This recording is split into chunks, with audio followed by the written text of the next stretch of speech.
16장 1절에서 11절에 있는 말씀입니다. 창세기 26장 1절에서 11절까지 있는 말씀, 오늘 우리에게 주실 하나님의 말씀으로 함께 받들어 있겠습니다. 아브라함 때에 첫 흉년이 들었더니 그 땅에 또 흉년이 들매 이삭이 그랄로 가서 블레셋 왕 아비멜렉에게 이르렀더니 여호와께서 이삭에게 나타나 이르시되 애굽으로 내려가지 말고 내가 네게 지시하는 땅에 거주하라. 이 땅에 거류하면 내가 너와 함께 있어 네게 복을 주고 내가 이 모든 땅을 너와 네 자손에게 주리라.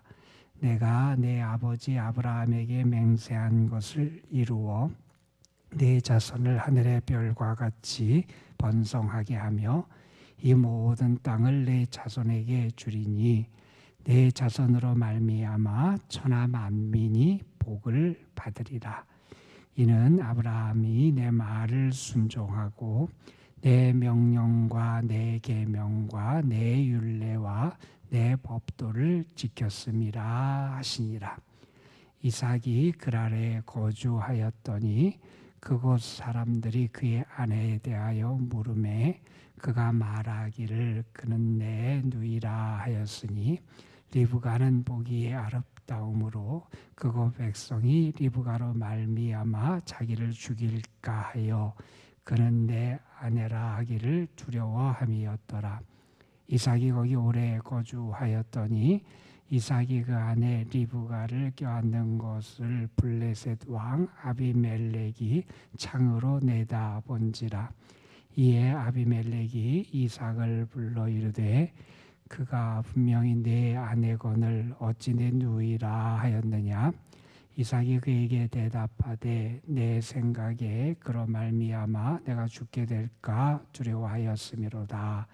아비멜렉이 이르되 내가 어찌 우리에게 이같이 행하였느냐. 백성 중 하나가 내 아내와 동침할 바하였도다. 내가 죄를 우리에게 입혔으리라. 아비멜렉이 이에 모든 백성에게 명하여 이르되 이 사람이나 그의 아내를 범하는 자는 죽이리라 하였더라. 아멘. 25장 앞부분에서 이제 아브라함이 그의 삶의 시간을 마치고 하나님께 돌아가는, 그래서 그의 죽음에 대한 이야기를 우리에게 소개해 줬습니다. 아브라함이 세상을 떠난 다음에 그의 아들 이삭의 시대가 이제 열리게 되고 이삭에 대한 말씀들을 성경은 우리에게 중점적으로 소개를 해주게 됩니다. 어제는 우리가 이삭이 자녀를 얻게 되는 그런 이야기를 함께 묵상했었지요. 이삭이 결혼한 지 20년이 될 때까지 자녀를 얻지 못했는데, 그리고 그래서 그의 아내 리브가를 위해서 하나님 앞에 기도합니다. 그 자신이 어찌할 수 없는 상황, 문제, 해결할 수 없는 그 상황에서 이삭은 하나님께 기도하는 모습을 보이죠.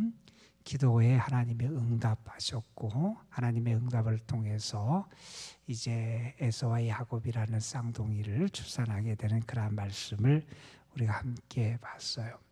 이삭의 모습 가운데 아름답고 위대한 믿음의 모습이 기도하는 모습이었다 하는 것, 그리고 이어지는 오늘 26장 그리고 오늘 말씀 이후에 이어지는 말씀에서도 그 이삭의 믿음에 대한 내용도 있고 또한 이삭의 인간적인 연약함에 대한 말씀도 나오고 또한 이삭이 인격적으로 성품적으로 온유하고 그렇게 덕을 끼치는 그러한 모습도 보여주고, 그래서 이삭에 대한 말씀이 주로 다루어 있는 게 이 26장에 있는 말씀입니다.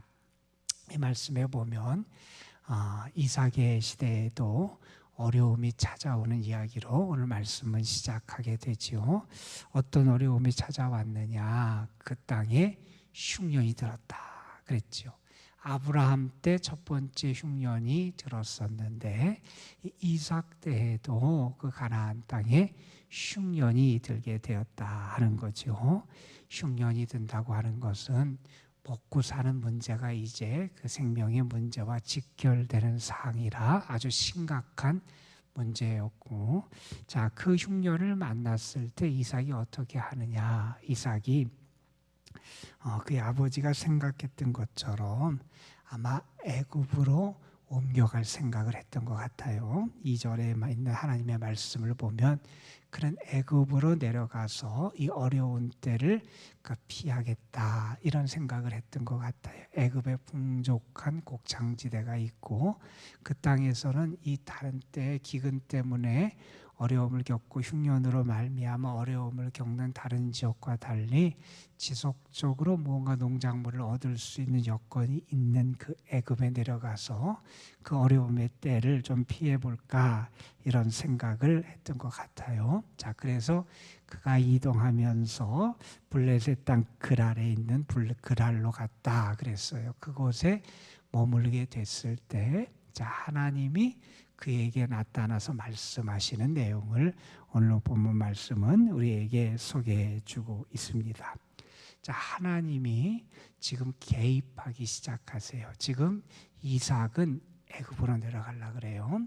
자, 애굽으로 내려간다고 하는 것은 약속의 땅을 떠난다는 것이고, 애굽은 당시 세상적으로는 풍요하고 모든 것이 부족함이 없고 그래서 어떤 기근의 때 그것을 피할 수 있는 장소일지 모르지만 잘못하다가는 믿음의 사람이 그 땅의 삶에 그냥 매몰되어 있을 수밖에 없는 그러한 곳이 애굽이고, 그래서 약속의 땅을 잊어버리게 될지도 모르는 것이 애굽의 삶일 수 있기에 하나님은 이삭에게 하나님께서 나타나 말씀하시기를 시작하세요. 오늘 말씀의 2절에 보면 그런 말씀을 하죠.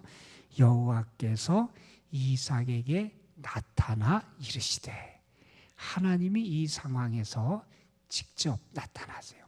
하나님이 직접 나타나서 간섭하고 이끌어 가시기를 시작하세요. 자, 잘못하면 세상으로 나아갈 수 있고 잘못하면 하나님을 떠날 수도 있고 잘못하면 그 삶이 무너질 수도 있는 그 상황에서 하나님이 개입하시고 은혜의 역사를 허락해 주시는데, 나타나셔서 뭐라고 말씀하시냐면 이렇게 말씀하십니다.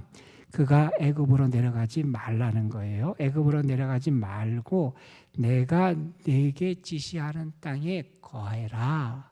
애굽으로 내려가서는 안 된다. 하나님이 그에게 직접 말씀하시죠. 자, 그러면서 하나님이 무슨 말씀을 그에게 하시냐면 3절에 보면 이 땅에 거류하면, 네가 팔레스틴을 떠나지 않고 가나안을 떠나지 않으면 내가 너와 함께 있어 내게 복을 주고 내가 이 모든 땅을 너와 내 자손에게 주리라. 내가 내 아버지 아브라함에게 맹세한 것을 이루겠다. 이런 말씀을 하세요. 그러니까 그가 하나님의 말씀에 순종해서 이 땅에 거하게 될 때 하나님이 그러면 너에게 이런 축복을 주겠다. 그래서 그에게 축복의 약속을 해주시는데, 이 축복의 약속은 이전에 하나님께서 아브라함에게 하셨던 그 축복의 약속과 거의 비슷한 말씀을 지금 해주고 계세요. 근데 가장 중요한 말씀을 한번 여러분 찾아보세요. 처음에 3절에 보면 하나님 이렇게 말씀하세요. 내가 너와 함께 있어 복을 주겠다. 이런 말씀이 있어요. 하나님이 함께 하시겠다는 거예요. 하나님이 함께 하시겠다. 여러분, 우리가 그런 찬송 부르잖아요. 주 예수와 동행하면 그 어디나 하늘나라 그러잖아요. 내가 거친 들에 거할 때도 있을 거예요. 험한 산에 거할 때도 있을 거예요. 메마른 광야에 살 때도 아마 있을 거예요. 우리의 삶의 시간 가운데.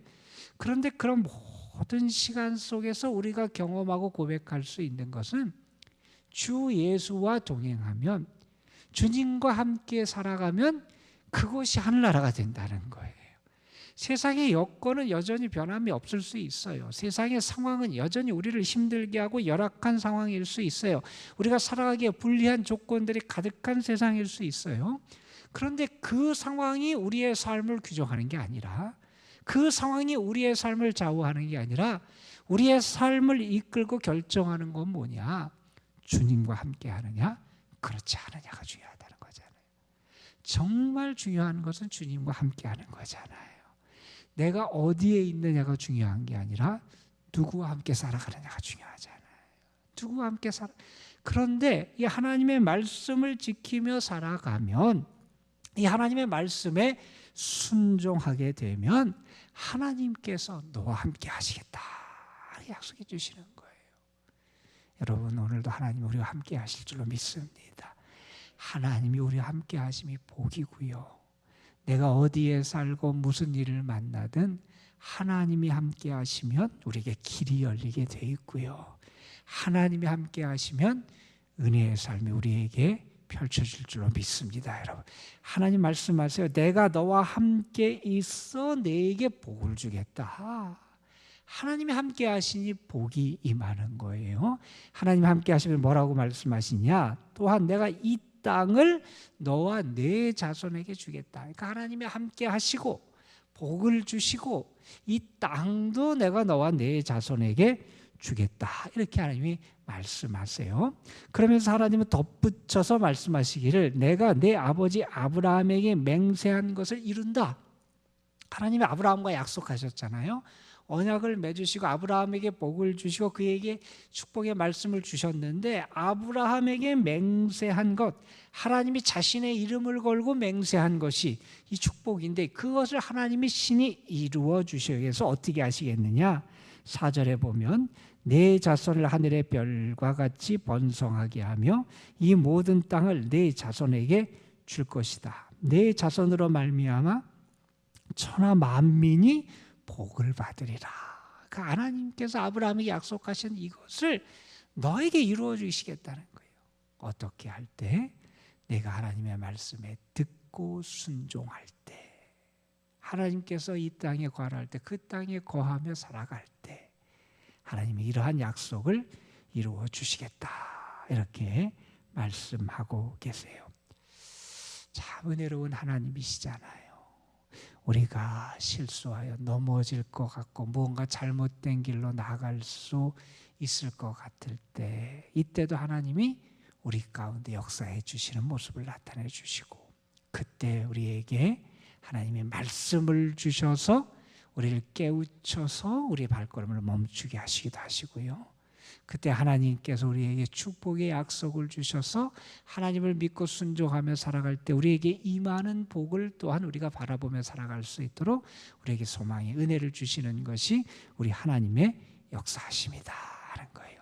자, 그런데 이렇게 말씀하신 다음에 하나님께서 이삭에게 그의 아버지 이 아브라함에 대한 이야기를 하세요. 하나님이 아브라함을 어떻게 생각하시고 아브라함의 삶을 어떻게 평가하시는지를 전하는 말씀이 오늘 말씀 5절에 등장합니다. 하나님은 이렇게 이삭에게 말씀하세요. 이는 아브라함이 내 말을 순종하고 내 명령과 내 계명과 내 율례와 내 법도를 지켰음이라 하시니라. 하나님이 볼 때 아브라함은 어떤 사람이냐? 하나님께 순종한 사람이라는 거예요. 하나님이 볼 때 아브라함은 어떤 사람이냐? 하나님이 주시는 말씀, 그것을 붙잡고 지키며 살아간 사람이라는 거예요. 여러분, 얼마나 귀한지 몰라요. 아브라함이 그렇게 하나님의 말씀에 순종했으니 그 아브라함의 후손인 너 이삭, 내 아버지 아브라함의 믿음을 배우라는 거지요. 아브라함이 하나님께 순종했듯이 내가 하나님께 순종하라는 거지요. 순종하면 하나님이 약속하신 이 복이 너에게 임할 거다. 이렇게 말씀해 주고 계시는 겁니다. 이 말씀을 보면서 그런 생각도 우리가 해보게 돼요. 과연 하나님이 우리 자신과 나의 믿음을 어떻게 평가하실까 하는 생각도 우리가 해보게 돼요. 저는 하나님이 여러분을 바라보시면서도 하나님의 아브라함을 이렇게 평가하신 것처럼 여러분의 삶 하나님께 순종하는 삶이었다. 하나님의 뜻을 따라 사는 삶이었다. 하나님을 기쁘시게 하는 삶이었다. 정말 하나님께 그 말씀의 명령을 순종해서 지키는 삶을 살았던 믿음의 사람이었다. 이러한 평가가 여러분에게도 임할 수 있게 되기를 주님의 이름으로 축복합니다. 여러분. 자, 이렇게 하나님께서 이삭에게 말씀하시고 6절에 보면 이렇게 말씀하죠. 지금 이삭이 그랄 땅에 있는데 블레셋 지역에 있어요. 팔레스틴 그 서쪽에 저기 블레셋 지역에 있는데 그랄 땅에 거기에 그 이삭이 하나님의 말씀을 듣고 거기에 머물게 돼요. 자, 우리가 한번 이런 생각을 하게 되죠. 하나님이 말씀하시고 내가 말씀을 붙잡고 지켰어요. 그대로 살아가요.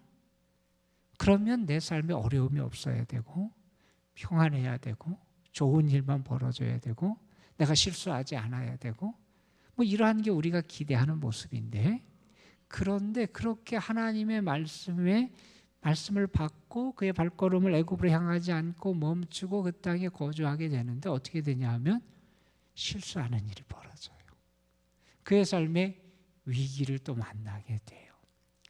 아브라함이 애굽에 내려갔다가 바로에게 그의 아내 사라가 누이다 이렇게 이야기하는 장면을 우리가 알게 되는데, 여기 보면 그 이삭도 거의 같은 실수를 지금 범하게 되지요. 자기 아내가 아름답고 그 자기 아내 리브가 때문에 자기의 생명이 위태로울 수 있을 것 같다라고 하는 그런 두려움을 갖게 되고, 그래서 자기 아내를 누이라 이렇게 거짓말을 하게 되죠. 자, 이 모습을 보면서 그래요. 참 인간은 연약하구나 하는 생각을 해보게 돼요. 참 귀한 사람 같고 참 믿음이 좋은 사람처럼 보이기도 하고 담대한 사람처럼 보이기도 하고 괜찮은 사람처럼 우리가 보이기도 하고 대단한 사람처럼 우리에게 여겨지는 그런 사람일지라도 인간은 참 연약하구나 하는 것을 우리가 느끼게 돼요. 참 연약한 게 인간의 존재고 실수하며 살아가는 게 우리의 인간의 모습이구나 하는 것을 느끼게 되는데, 자, 그때 이제 무슨 일이 일어나냐 하면 그 아비멜렉이라고 하는 블레셋 왕이, 여러분 여기 아비멜렉은 우리 아브라함 때 등장하는 아비멜렉과는 다른 사람이에요. 그 블레셋 왕의 친구가 아마 아비멜렉이 아닐까 뭐 이런 얘기도 하기도 하는데, 어쨌든 이 다른 사람인 아비멜렉 블레셋 왕이 그 관계를 알게 된 거지요. 이삭과 리브가는 부부관계고 그 아내다라는 것을 알게 돼서 그 이삭을 불러서 네가 왜 그렇게 했느냐 뭐 이렇게 묻게 되지요. 자, 그런 일이 있은 다음에 이제 아비멜렉이 그 모든 것을 알고 이삭에게 왜 그렇게 했냐, 우리가 죄를 범할 뻔했다 그러면서 11절에 보면 이렇게 합니다. 그의 모든 백성에게 명하여 이르기를 이 사람이나 그의 아내를 범하는 자는 죽이리라 이렇게 명령을 내려서 이삭이 그 위기에서 벗어나게 되는 그런 장면이 여기 나오게도 돼요. 실수했지요. 잘못한 거지요. 그가 자기 아내를 누이라고 하고 그리고 그의 삶의 위기를 만나요. 그런데 그 연약한 인간을 향해서 하나님이 어떻게 역사하시느냐 하는 것을 좀 우리가 볼 필요가 있을 것 같아요. 우리가 실수하고 넘어지고 뭔가 연약한 모습을 보이는 게 우리의 모습인데, 하나님은 그 실수 가운데도 역사하시더라는 거예요. 그것을 변해서 그에게 선한 일이 일어나도록 역사하시는 것이 하나님의 역사하심이다 하는 거예요. 여러분 여기 보면 이 아비멜렉이라는 사람이 왕이 이 이삭을 대하는 태도를 좀 보세요. 이상하지 않으세요, 여러분? 이삭이 자기를 속인 사람이에요. 자기들에게 큰 어떤 해를 줄 수도 있는 죄를 범하게 할 수 있게 그렇게 자기를 속인 사람이에요. 힘이 있고 권세가 있고 권력이 있고 그리고 무기를 군사력을 가진 그 왕이 이 이삭을 두려워할 필요가 없잖아요. 그 사람을 처벌해야 마땅할 거예요. 그런데 처벌하지 않아요. 오히려 그를 관대하게 받아주고 용서해줘요. 더군다나 그와 그의 아내를 해하는 자는 아주 죽임을 당할 거라고 하는 엄명을 내려서 그들의 안전을 보장해줘요. 여러분 이 아비멜렉이 하는 일은 보통 일어날 수 있는 일이 아니거든요. 이러한 일이 일어나게 돼요. 아비멜렉이 선한 사람이라 그랬을까? 그건 아닌 것 같아요. 아비멜렉이 착한 사람이고 선한 사람이고 덕이 많은 사람이라 이삭과 그의 가정에 이러한 그런 은혜를 베풀었느냐? 그거 같지는 않아요. 그가 선한 사람이 아니라 하나님이 보이지 않는 손길로 인도하시고 역사하셨다는 걸 우리가 알게 되잖아요. 이게 하나님의 은혜예요. 때론 믿음이 좋아서 순종하며 살아가고, 그렇지만 또 실수하기도 하는 연약한 존재인 그런 인간, 그런 이삭도 그런 모습을 보여주는데, 그럴 때 하나님은 어떻게 역사하시느냐?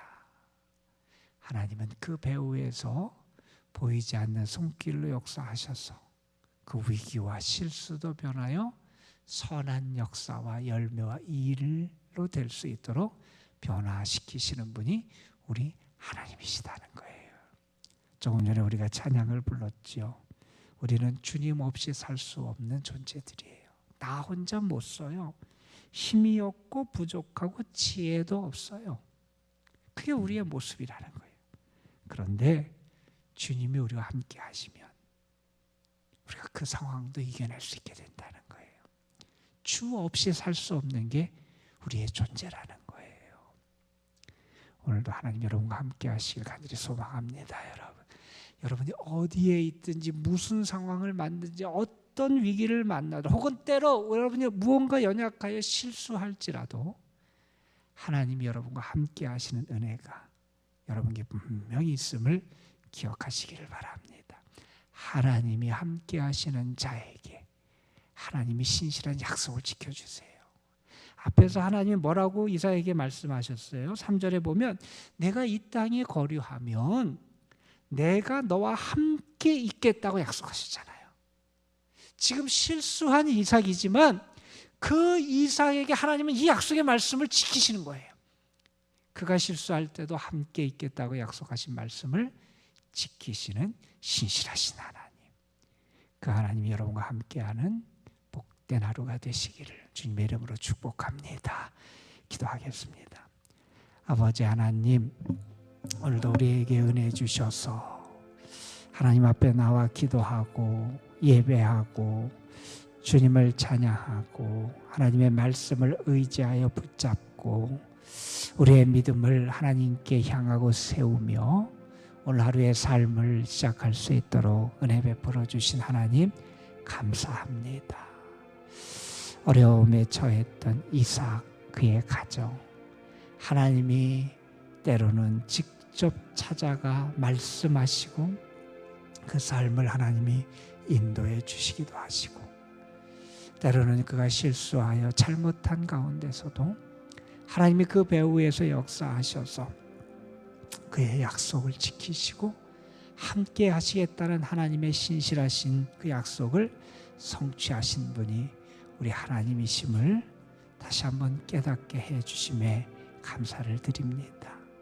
우리가 어디에 있든지 나의 삶을 하나님께 맡기며 그 하나님과 함께 살아가는 참 행복과 은혜를 누리는 저희들 되게 하여 주시고, 때로 우리가 무언가 위기 앞에서 흔들릴 때, 때로는 우리가 잘못하여 실수할 때도 하나님은 우리를 버리지 아니하시고 도우시고 오히려 그 모든 것이 변하여 선한 역사를 이룰 수 있도록 이끌어 가심을 우리가 온전히 믿게 하시고 우리의 삶에서도 경험할 수 있는 은혜를 우리에게 허락하여 주옵소서. 그래서 오늘도 우리가 주님만을 바라보고 주와 함께 살아가고 우리는 주님 없이 살 수 없고 아무것도 할 수 없는 존재임을 고백하며 겸손히 주의 뜻에 순종하며 살아갈 수 있는 저희들이 되게 하옵소서. 오늘도 우리의 삶, 가정, 우리의 모든 것을 하나님께 맡깁니다. 우리의 생존이 하나님께 달려있음을 우리는 믿습니다. 우리의 지혜로, 우리의 힘으로, 우리의 어떤 인간적인 방법으로 살아가는 게 아니라 은혜로 살아가는 존재임을 고백하며 하나님께 나아갑니다. 우리를 긍휼히 여기시고 사랑하시고 은혜의 손길을 우리에게 더하여 주옵소서. 오늘도 이 제단에 속한 모든 성도들 가정 삶, 특별히 연로하신 분들, 병중에 있고 어려운 가운데 있는 성도들에게 하나님의 은혜와 사랑과 도우심과 함께 하시는 손길이 저들 가운데 충만하게 나타나게 하여 주시고 하나님의 주시는 능력과 힘으로 어려움도 이겨내게 하시고 믿음으로 승리할 수 있도록 하나님 도와 주옵소서. 이 시간 우리가 믿음으로 주님 앞에 기도로 나아갑니다. 성령께서 역사해 주셔서 우리의 마음이 뜨겁게 하여 주시고 주님을 더 사랑하고 의지하게 하시고 주께 신실하게 충성하며 순종하며 살아가는 그 믿음을 더딥게 하여 주옵소서.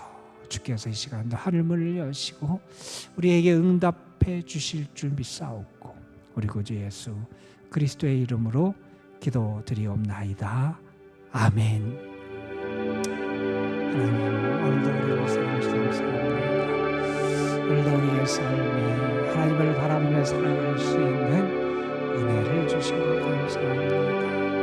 하나님은 우리를 외면하는 분이 아니라 우리를 찾아와 주시는 분이고 하나님은 우리를 만나 주시는 분이고 하나님은 우리에게 말씀해 주시는 분이고 우리 하나님은 내가 믿는 하나님은 나에게 은혜의 축복을 약속해 주시는 참 좋으신 하나님이심을 저희들이 믿습니다.